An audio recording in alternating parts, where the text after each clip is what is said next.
क्या आपको मालूम है कि महाभारत की लड़ाई के ठीक बाद धृतराष्ट्र अपने पुत्र दुर्योधन की मृत्यु से इतना हताश हो गए थे कि उन्होंने भीम को मारने की योजना भी बना ली थी। धृतराष्ट्र अपनी इस योजना में कामयाब भी हो जाते अगर श्री कृष्ण ने चतुराई से काम न लिया होता तो।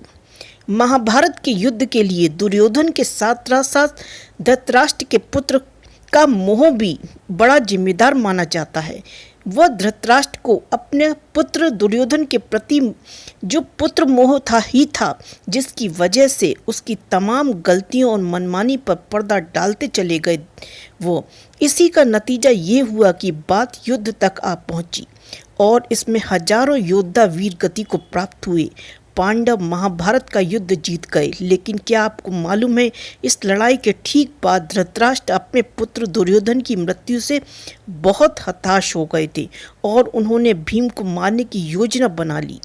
दरअसल भीम ने ही गदा युद्ध का नियम तोड़ते हुए दुर्योधन की जंघा पर वार किया था और उसे घायल कर मरने के लिए छोड़ दिया। इस वजह से धृतराष्ट्र का पूरा गुस्सा भीम को लेकर था। धृतराष्ट्र साथ ही श्री कृष्ण को लेकर भी नाराज थे, जिन्होंने भीम को दुर्योधन की जांघ पर मारने का इशारा किया। सबसे पहले जानते हैं भीम ने कैसे दुर्योधन को मारा और इसमें श्री कृष्ण की क्या भूमिका थी। महाभारत युद्ध अपने आखिरी चरण में था तो दुर्योधन के सभी महारथी मारे जा चुके थे। ऐसे में एक शाम दुर्योधन अपनी माता गांधारी से मिलने पहुंचा। गांधारी ने दुर्योधन के संभावित मौत के डर से बचाने के लिए उसे एक खास आदेश दिया। गांधारी ने दुर्योधन से कहा कि वो नदी में स्नान करने के बाद निर्वस्त्र अवस्था में उसके सामने आए। गांधारी ने कहा दुर्योधन को आदेश दिया कि वह कोई वस्त्र अपने शरीर पर न डाले और उनके सामने आए। दुर्योधन माता गांधारी के इस आदेश के कारण को तो नहीं समझ सके, लेकिन उसने वही करने का निर्णय किया जो माता ने कहा था। दुर्योधन नदी में स्नान कर लौट रहा था कि श्री कृष्ण ने उसे देख लिया।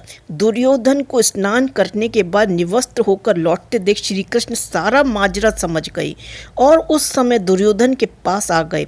उसे लज्जा महसूस कराने के लिए हंसने लगे। श्री कृष्ण ने साथ ही पूछा कि इस तरह से क्यों और किधर जा रहे हो। दुर्योधन ने माता गांधारी के आदेश के बारे में बता दिया। इस पर श्री कृष्ण ने दुर्योधन से कहा कि क्या वह ऐसी अवस्था में अपनी माँ के पास जाएगा। श्री कृष्ण ने तंज कसते हुए कहा कि वयस्क होने के कारण कम से कम कुछ तो कमर के हिस्से पर उसे रख लेना चाहिए। ये बात सुनकर दुर्योधन भी दुविधा में आ गया और केले का पत्ता अपनी कमर के हिस्से पर डालकर गांधारी माँ के पास पहुंचा। दुर्योधन के पहुंचने पर माता गांधारी ने अपनी आंखों की पट्टी कुछ देर के लिए खोली और अपने पुत्र के पूरे शरीर को निहारा। ऐसा होते ही दुर्योधन के शरीर के जिस जिस भाग पर गांधारी की नज़र पड़ी वो वज्र का हो गया, लोहे की भांति। हालांकि जांग और उसके कुछ ऊपर का हिस्सा आम शरीर की तरह रह गया। माता गांधारी ने ये देखा तो वो हैरान रह गईं और इस संबंध में पूछा। दुर्योधन ने भी श्री कृष्ण से हुई बातचीत का जिक्र किया। इस पर गांधारी ने नाराज होते हुए दुर्योधन से कहा कि उसने न पहले कभी बड़ों की बात मानी न आज मानी, इसलिए आज कौरवों का ये हाल हुआ है। इसके अगले दिन जब भीम और दुर्योधन का गदा युद्ध हुआ तो गदा युद्ध के नियम के अनुसार भीम कमर के ऊपरी हिस्से पर वार कर सकते थे और दुर्योधन का ऊपरी हिस्सा तो वज्र का हो चुका था, इसलिए इस पर कोई असर नहीं हो रहा था। ऐसे में श्री कृष्ण ने भीम को जंघा पर वार करने का आदेश दिया। भीम ने इशारा समझ गए और उन्होंने ऐसा ही किया। इस पर दुर्योधन मारा गया। युद्ध के बाद पांडव जब हस्तिनापुर लौटे तो धृतराष्ट्र ने भीम से गले लगने की इच्छा जताई।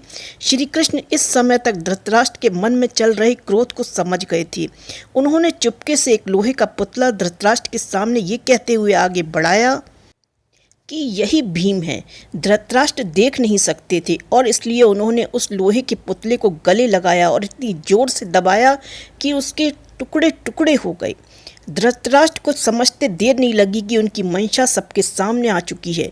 क्रोध शांत होने पर इस बात का उन्हें बहुत दुख हुआ और उन्होंने पांडु पुत्रों से माफ़ी मांगी और भीम के निधन को सही समझकर रोने लगे। तब श्री कृष्ण ने उन्हें सारी बात बताई। इस घटना के कुछ दिन बाद धृतराष्ट्र अपना सारा राजकाज पांडवों को सौंप अपनी पत्नी गांधारी और छोटे भाई पांडु की पत्नी यानी पांडवों की माता कुंती के साथ वन को प्रस्थान कर गए।